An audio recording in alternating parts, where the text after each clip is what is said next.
আল্লাহ বলছেন শোনো, তোমরা ঘাবড়ে যেও না। এই কোরআনের বিরুদ্ধে যতই চক্রান্ত করুক, আমি আল্লাহ ওয়াদা করেছি, কোরআন নাজিল করেছি আমি, আর এর হেফাজতটা আমি আল্লাহ স্বয়ং নিজেই করব। বলুন সুবহানাল্লাহ। পৃথিবীর কোন কিতাব আমি সংরক্ষণের দায়িত্বের ব্যাপারে বলি নাই। আরো 3টে আসমানি কিতাব আল্লাহ নাজিল করেছেন এবং সহিফা নাজিল করেছেন, তাওরাত, জাবুর, ইনজিল। এটা কে নাজিল করেছিলেন? আল্লাহ। কোরআন নাজিল করেছেন কে? জোরে বলুন, আল্লাহ। কিন্তু এটা হেফাজতের দায়িত্ব স্বয়ং আল্লাহর হাতে। বলুন না সুবহানাল্লাহ। পারা নাম্বার 14, পৃষ্ঠা নাম্বার 1, লাইন নাম্বার 7, আয়াত নাম্বার 9, সূরার নাম হিজর। আল্লাহ বলছেন ইন্না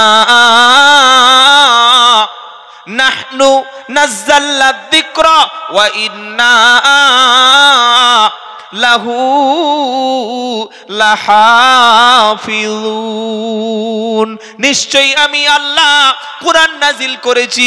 এখানে কোরআনের নাম হলো জিকির। কোরআনের নাম জোরে বলুন, জিকির। জিকির, হ্যাঁ।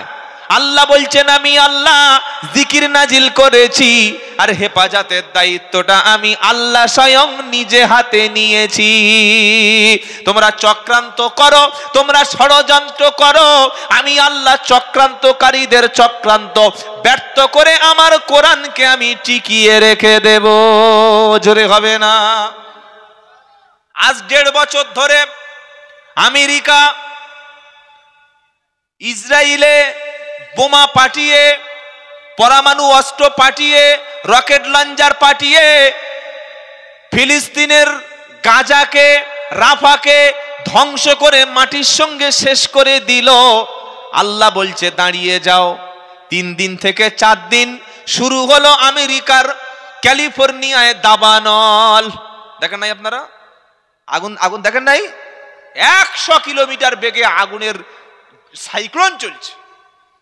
নায়ক নায়িকার যত বড় বড় সুপারস্টার, তাদের ঘরগুলো কোটি কোটি বিলিয়ন ডলারের ঘর, সব শেষ। কয়েক লক্ষ জমি শেষ, কয়েক হাজার বিল্ডিং শেষ, লক্ষ লক্ষ মানুষ তারা রাস্তায় বসে আছে, এখন যাব কোথায়? আল্লাহ বলছে শোনো, তোমরা সারা পৃথিবীতে আগুন জ্বালিয়েছিলে, আফগানিস্তান তোমরাই শেষ করেছো, ইরাক তোমরাই শেষ করেছো, তোমরা মিশর শেষ করেছো, তোমরা সিরিয়া ধ্বংস করেছো।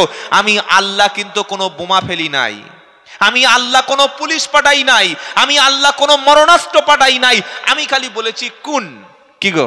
হ্যাঁ, ইদা কাযা আমরান ফাইন্নামা ইয়াকুলু লাহু কুন ফায়াকুন। যখন কোনো কিছু কাজ করার ইরাদা আল্লাহ করেন, খালি বলেন কুন, জাস্ট এতটুকু বললেই কাজটা করে দেন কে?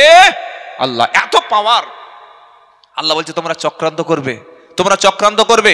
লক্ষ লক্ষ টাকা খরচ করে ফিলিস্তিনকে মিশিয়ে দিয়েছো মাটির সঙ্গে, লক্ষ লক্ষ মানুষ শহীদ করে দিয়েছো, আর আমি খালি একটু দাবানল দিয়েছি, আগুন দিয়েছি। পালাবে কোথায়? পালানোর রাস্তাই নাই। মানুষ ছুটছে, আপনারা দেখেছেন খবর, লক্ষ লক্ষ মানুষ অসহায়। আমেরিকাকে লোক বলে সুপার পাওয়ার, আল্লাহ বলছেন সুপার পাওয়ার আমেরিকা নয়, সুপার পাওয়ার কে? জোরে বলুন, আন্নাল কুওয়াতা লিল্লাহি জামিআ। আমার আল্লাহ বলছেন সমস্ত ক্ষমতার উৎস হলাম আমি আল্লাহ। আজকের আমেরিকা অসহায়। আমরা বলছি না যে আমেরিকা পুরো ধ্বংস হোক, সেটা আমরা বলছি না, কারণ মুসলমান কখনো অন্য কোনো ব্যক্তির মৃত্যু কামনা করতে পারে না।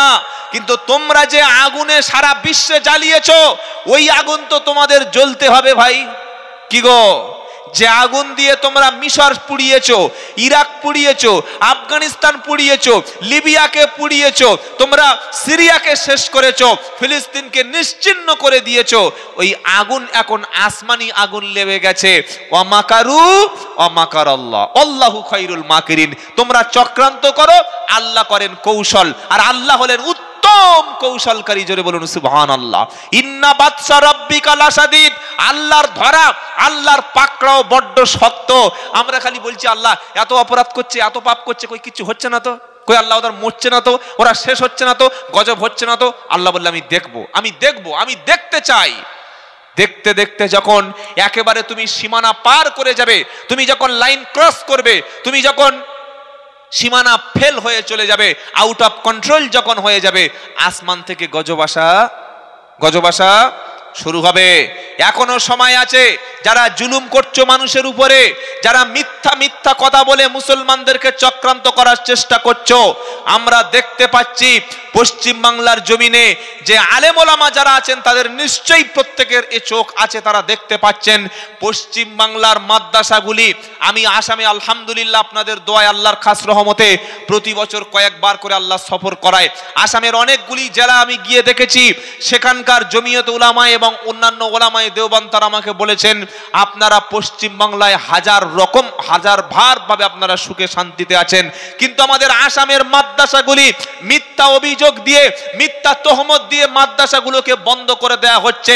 যত টিভি চ্যানেল আছে, আমি প্রকাশ্যই ক্যামেরার সামনে বলছি, প্রত্যেকটা টিভি চ্যানেল এবং সাংবাদিক আমাদের পশ্চিম বাংলার সমস্ত মাদ্রাসাগুলি, রান্নাঘরে বাবুর্চি যেখানে রান্না করে, আমাদের টয়লেটে, আমাদের গোসলখানায়, আমাদের লাইব্রেরিতে, আমাদের অফিস রুমে, আমাদের ছেলেদের থাকার রুমে, আমাদের ওস্তাদদের রুমে এসে, প্রত্যেকটা রুমে এসে তোমরা ক্যামেরা দিয়ে চেক করে যাও। ক্যামেরা দিয়ে তোমরা প্রত্যেকটা জায়গায় দেখো, কোনো জায়গায় অস্ত্র দূরের কথা, সামান্য কিছু পাবে না।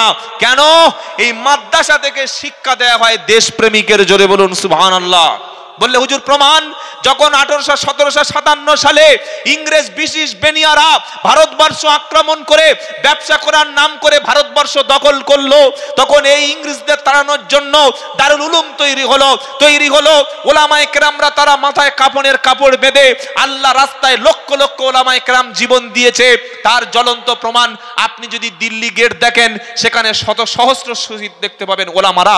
আপনি যদি আন্দামান সেলুলার জেলে চলে যান, সেখানে দেখতে পাবেন ওলামারা রক্ত দিয়েছে।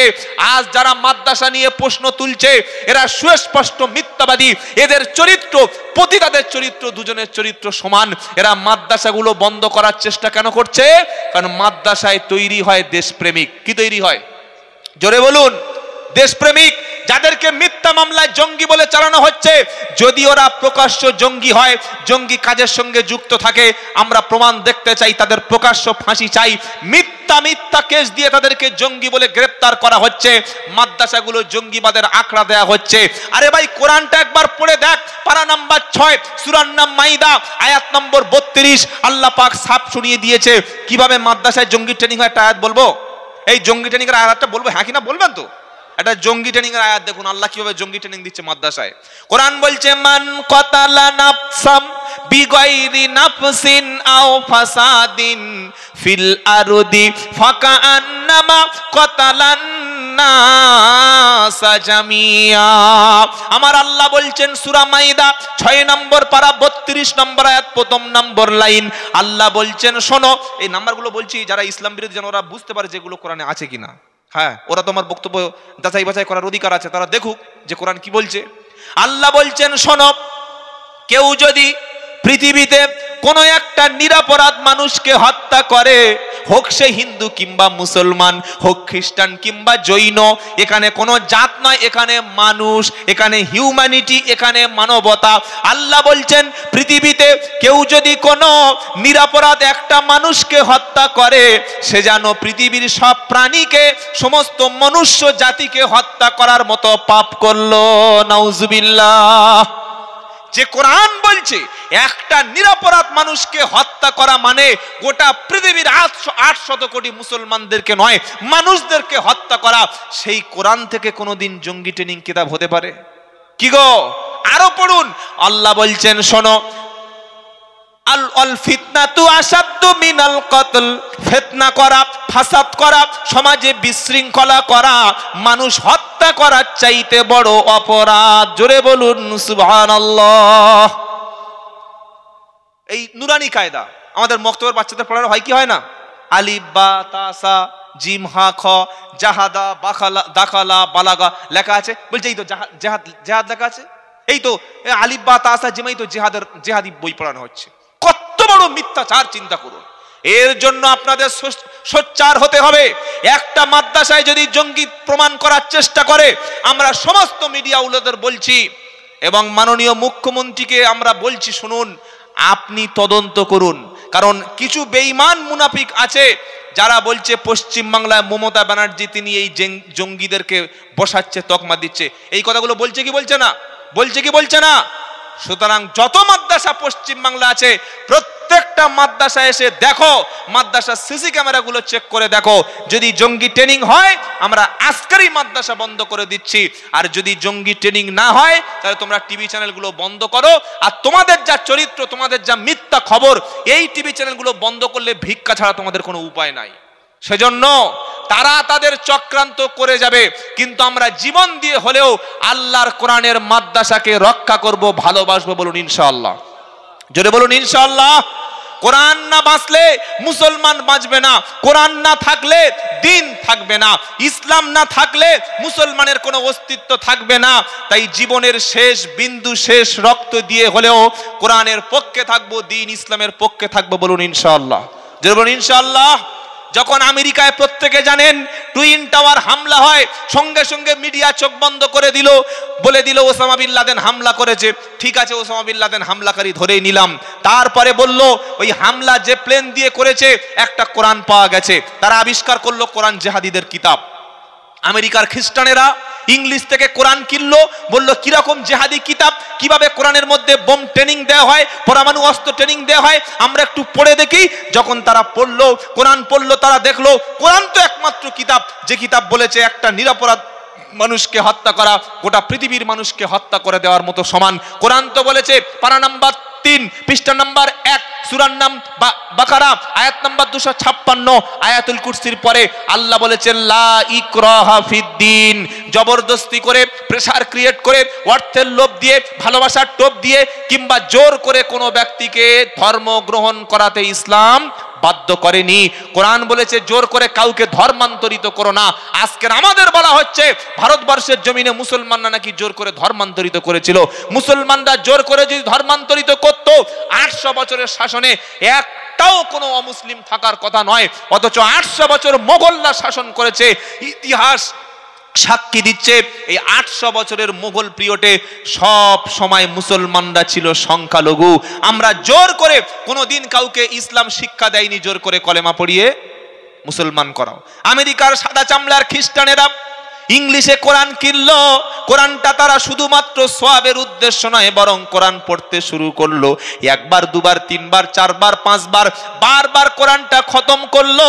কোরআনের পুরো অর্থটা পড়ে তাদের ধ্যান ধারণা, তাদের মিতটা পাল্টে গেল। পরের সপ্তাহে জুমার দিনে মসজিদে গিয়ে ইমাম সাহেবের কাছে কলেমা শাহাদাত পড়ে মুসলমান হয়ে জুমার নামাজে দাঁড়িয়ে গেল। জোরে বলবেন না সুবহানাল্লাহ।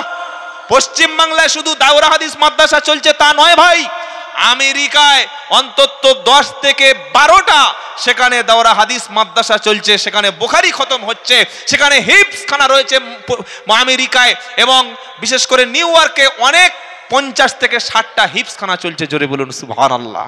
সারা পৃথিবীতে ছড়িয়ে পড়বে।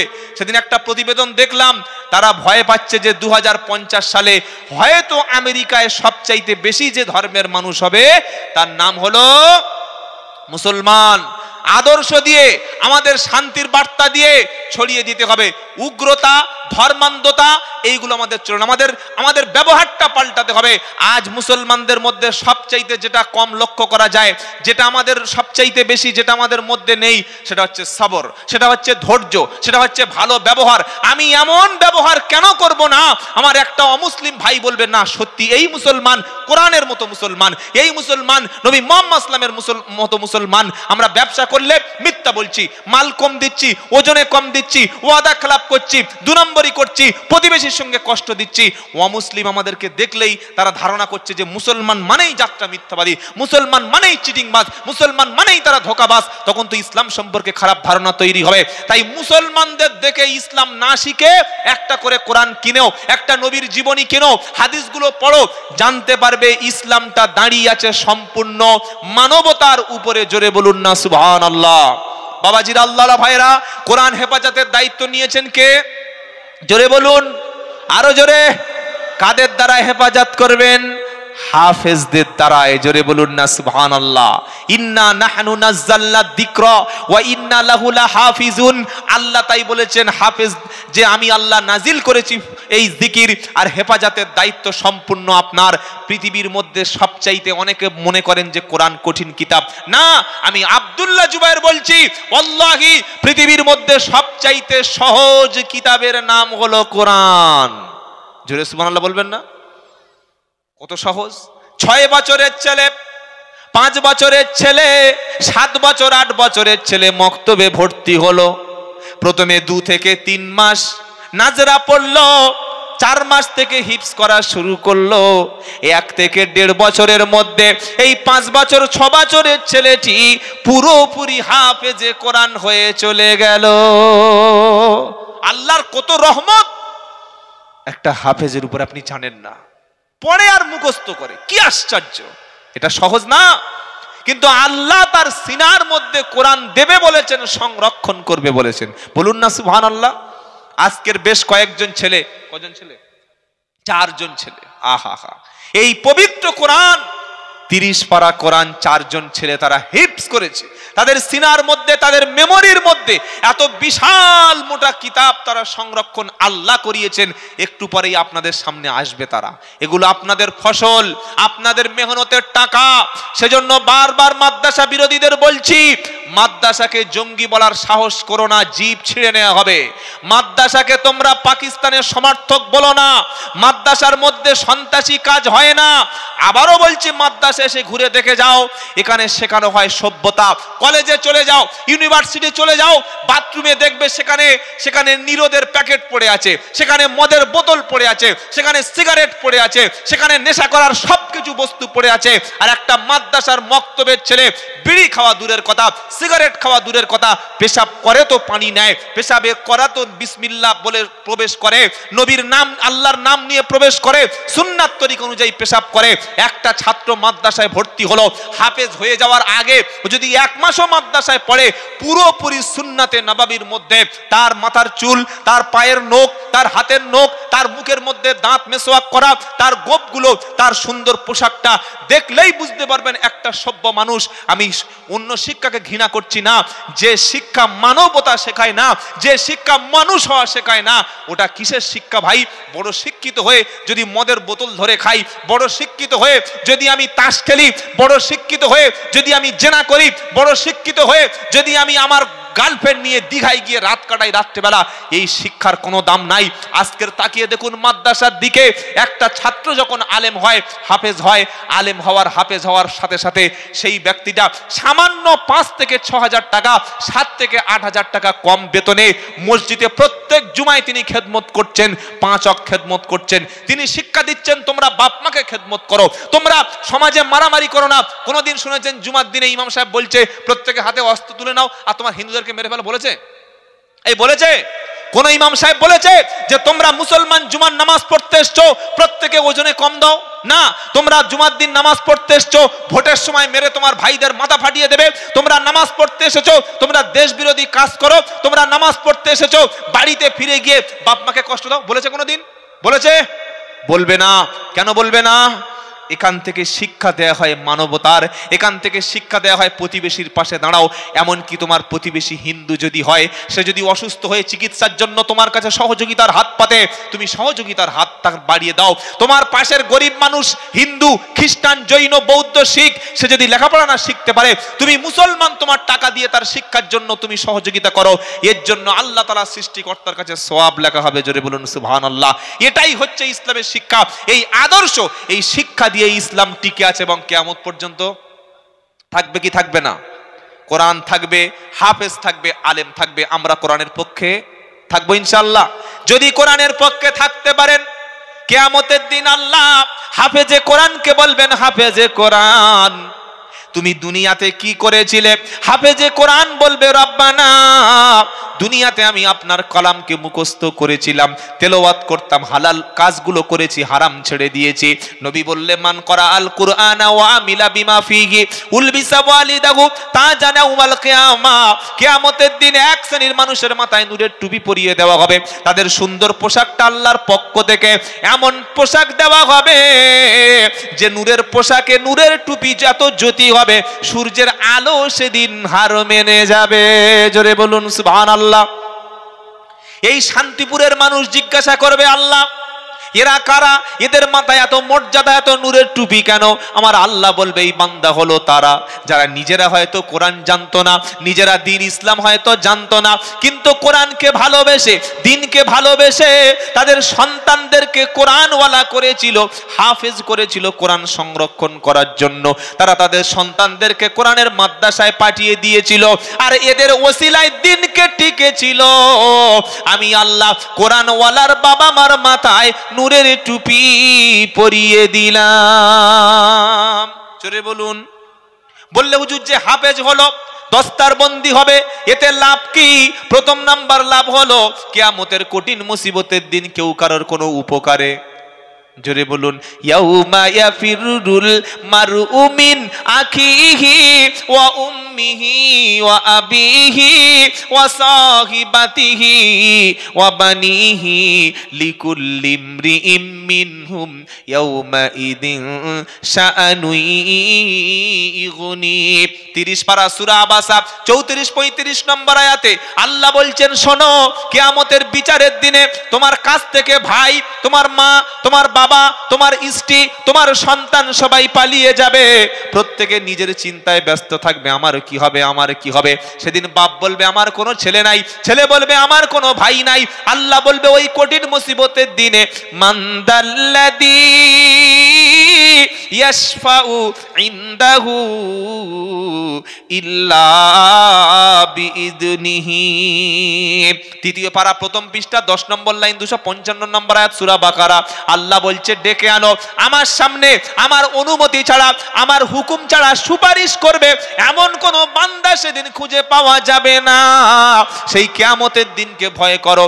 ওয়াত্তাকু ইয়াউমাল্লা তাজজি নাফসুন আন নাফসিন শাইয়্যা ওয়ালা ইকবালু মিনহা শাফাআতু ওয়ালা ইউখাযু মিনহা আদলু ওয়ালা হুম ইউসারুন। প্রথম পারা 8 পৃষ্ঠা 14 নম্বর লাইন 48 নম্বর আয়াত সূরা বাকারা। আল্লাহ বলছেন সেদিন ভয় করো। কোন দিন? কিয়ামতের দিন। ইয়াউমাল্লা তাজজি নাফসুন আন নাফসিন শাইয়্যা, যেদিন কেউ কারোর কোনো উপকারে আসবে না। ওয়ালা ইকবালু মিনহা শাফাআ, সেদিন কারো সুপারিশ গ্রহণ করা হবে না। ওয়ালা ইউখাযু মিনহা আদলু ওয়ালা হুম ইউসারুন, যেদিন কেউ কারোর কোনো বদলা দিতে পারবে না, যেদিন কেউ কারোর কোনো সাহায্যকারী থাকবে না। ইয়াউমা ইয়াতি লা তাকাল্লামু নাফসুন ইল্লা বিইذনিহি ফামিনহুম শাকিয়্যুন ওয়া সাঈদ। 12 পারা 10 পৃষ্ঠা 12 নম্বর লাইনের 105 নম্বর আয়াত সূরার নাম হুদ। আল্লাহ বলছেন শোনো, এমন একটা দিন আসবে, লা তাকাল্লামু নাফসুন ইল্লা বিইذনিহি, কেউ কারোর জন্য কোনো সেদিন কথা বলবে না, সেদিন কথা বলার কোনো মানুষ খুঁজে পাওয়া যাবে না। প্রত্যেকে নিজের চিন্তায় ব্যস্ত থাকবে। ইয়াউমা ইদিল্লা তানফাউশ শাফাআতু ইল্লা মান আদিনা লাহুর রহমানু ওয়া রাদিয়া লাহু কওলা। 16 নম্বর পারা 16 নম্বর পৃষ্ঠা 10 নম্বর লাইনের 109 নম্বর আয়াত সূরার নাম তাহা। আল্লাহ পাক বলছে আমি আল্লাহ যার কথা শুনতে রাজি হব আর যার কথা বলার মতো হুকুম দেব, তার ছাড়া আমি আল্লাহ কারোর কথা বলার সেদিন মুখ আমি খুলতে দেব না। আর আমার কাছে সুপারিশ করবে তোমাকে বাঁচানোর জন্য কোনো কেউ সেদিন পাশে তোমার দাঁড়াবে না। ইয়াউমা লা ইয়ামলিকুনা শাফাআতা ইল্লা মান ইত্তাখাযা ইনদার রহমানি আহাদা। এটা 16 পারা 10 পৃষ্ঠা 10 নম্বর লাইনের 87 নম্বর আয়াত সূরার নাম মারিয়াম। আল্লাহ পাক বলছে ইয়াউমা ইদিল লা ইয়ামলিকুনা শাফাআতা ইল্লা মান আদিনা ইল্লা মান ইত্তাখাযা ইনদার রাহমানি আহদা, সেদিন সুপারিশের কোনো মালিকানা সেদিন কেউ থাকবে না। আমি আল্লাহ যাকে প্রতিশ্রুতি দিয়েছি আমার কাছে সুপারিশ করবে, শুধু তার কথা শুনবো আমি, অন্য কারোর কথা সেদিন শুনবো না। ওই মুসিবতের দিনেতে আল্লাহ বলবে হাফেজে কোরআন দাঁড়িয়ে যাও, হাফেজে কোরআন সেদিন দাঁড়িয়ে যাবে। আজকের আমরা মনে করি এই শিক্ষাটার কি দাম আছে, এই শিক্ষাটা দিয়ে লাভ কি, কেন আমি টাকা দেব, কেন পয়সা দেব, দান করব, কেন মাদ্রাসা টিকিয়ে রাখবো। আল্লাহ বলল হাফেজদের দ্বারাই কোরআন টিকে আছে রে বাবা। আমি আল্লাহ পাক সেদিন হাফেজকে বলবো দাঁড়িয়ে যাও, তুমি একটু কোরআনুল কারীম পড়ো। হাফেজে কোরআন শুরু করবে আউযু বিল্লাহি মিনাশ শাইতানির রাজিম বিসমিল্লাহির রহমানির রহিম আলহামদুলিল্লাহি রাব্বিল আলামিন আর রহমানির রহিম। পড়বে সূরা ফাতিহা, তারপরে সূরা বাকারা, সূরা আল ইমরান, সূরা নিসা, সূরা মাইদা, সূরা আনআম, সূরা আরাফ, সূরা আনফাল, তাওবা, ইউনুস, হুদ, এইভাবে একটা একটা করে 114টা সূরা পড়বে। আল্লাহ বলবে হাফেজে কোরআন তুমি জান্নাতের আরো উপরে উঠতে থাকো, হাফেজে কোরআন জান্নাতের আরো উপরে উঠতেই থাকবে, উঠতেই থাকবে।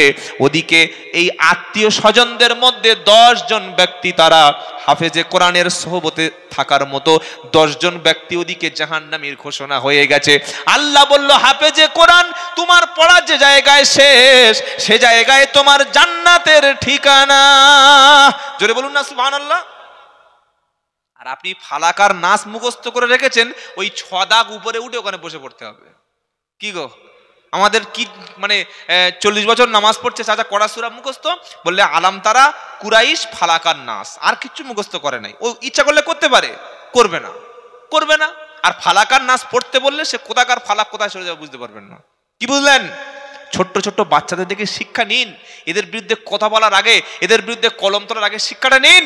আল্লাহ বলবে হাফেজে কোরআন এদিকে 10 জন ব্যক্তিকে সাথে নাও, নিয়ে তুমি জান্নাতে চলে যাও। জোরে বলুন সুবহানাল্লাহ। 10 জন কোন ব্যক্তি? 10 জন সেই ব্যক্তি যাদের জন্য জাহান্নাম ঘোষণা হয়ে গিয়েছিল। ও হাফেজে কোরআন আজকের কেউ সুপারিশ করলো না, তুমি 10 জনকে নিয়ে জান্নাতে চলে যাও। জোরে বলুন সুবহানাল্লাহ, নারায়ে তাকবীর। আমাদের পরম শ্রদ্ধেয় ওস্তাদ সমতুল্য, মুর্শিদাবাদে গেলেই হযরতের সঙ্গে আমার দেখা হয়, আলহামদুলিল্লাহ। ওস্তাদুল আসাতিজা আলহামদুলিল্লাহ, মাওলানা কারি রিয়াসতুল্লাহ সাহেব, তাকবীর দেন, লিল্লাহি তাকবীর। আচ্ছা পিছনের ভাইরা আপনারা কদিন খাননি বাবা? হ্যাঁ, এটা কি রমজান মাস চলছে? গলার আওয়াজ যদি এখানে না বার হয় তো কোথায় বার করবেন? কি গো বাবাজিরা, আল্লাহর সঙ্গে কারো কোনো তো ঝামেলা থাকতে পারে না, থাকতে পারে? বলুন লিল্লাহি তাকবীর, আরো জোরে লিল্লাহি তাকবীর। আল কোরআন বলুন, জিন কি বলবে তা বুঝতে পারছেন, জিন্দাবাদ বলুন। আল কোরআন মাদ্রাসা ইমদাদুল উলুম বলুন জিন্দাবাদ, নারায়ে তাকবীর। এই 4 জন দেখতে পাচ্ছেন, এদের সিনায় রয়েছে কোরআন। আল্লাহ পাক এক একজনকে বলবে, আমি এটাই বলে আমার কথা শেষ করছি, আল্লাহ পাক বলবে হাফেজে কোরআন তুমি 10 জন সাথে নাও। ওই 10 জন যে 10 জন জাহান্নামে যাওয়ার জন্য অবধারিত হয়ে গেছে। হাফেজে কোরআন নেবে বাবাকে, নেবে মাকে, নেবে তার আত্মীয় স্বজনকে, নেবে তার হিতাকাঙ্ক্ষী মাদ্রাসায় পয়সা দেনেওয়ালাকে। ওই হাফেজে কোরআনকে যারা ভালোবেসেছে সেই রকম 10 জন জাহান্নামী ব্যক্তিদেরকে নিয়ে আল্লাহর জান্নাতে চলে যাবে। জোরে বলুন সুবহানাল্লাহ, জোরে বলুন সুবহানাল্লাহ। আমাদের মনটা আজকের ভরে যাচ্ছে আপনাদের কষ্টের উপার্জিত, কেউ 500, কেউ 1000, কেউ 2000 টাকা দিয়ে 4 জন সোনার মানিক, 4 জন কোরআনের পাখি আমরা এখানে এবছর করতে পেরেছি। 4 জন আজকের পাকড়ি নেবে, সকলে বলুন আলহামদুলিল্লাহ। যাই হোক, বাকি কথা ওস্তাদ ওলামায়ে কেরামরা আছেন, তারা বলবেন। আল্লাহ তাআলা আমি এতটুকু মেসেজ দিতে পারলাম, বাঁচতে হলে কোরআন নিয়ে বাঁচতে হবে, বাঁচতে হলে দ্বীন ইসলাম নিয়ে বাঁচতে হবে, আর তা না হলে জিল্লাতির মতো মরতে হবে। এবার বেছে নিতে হবে আপনাদের, একদিকে দেশপ্রেমিক কোরআন প্রেমিক মাদ্রাসাওয়ালা, আর একদিকে জঙ্গিবাদ দেশ বিরোধী সন্ত্রাসী। কাদের সঙ্গে থাকবেন? কাদের সঙ্গে থাকবেন? দ্বীন ইসলামের সঙ্গে দেশপ্রেমিকদের সাথে থাকবো। বলুন ইনশাআল্লাহ। ওয়া মা আলাইনা ইল্লাল বালাগ। আসসালামু আলাইকুম ওয়া রাহমাতুল্লাহি ওয়া বারাকাতুহু। ভাই যারা দাঁড়িয়ে আছেন প্রত্যেকে বসার ব্যবস্থা করুন, প্রত্যেকে বসুন, বসুন, প্রত্যেকে বসে পড়ুন। এখনই আপনারা শুনছিলেন আকাঙ্ক্ষিত সুদূর 24 পরগনা থেকে আগত জনাব হযরত মাওলানা আব্দুল্লাহ জুবায়ের সাহেব কাছ থেকে ব্যাক করে শুনছিলেন। এখন আমাদের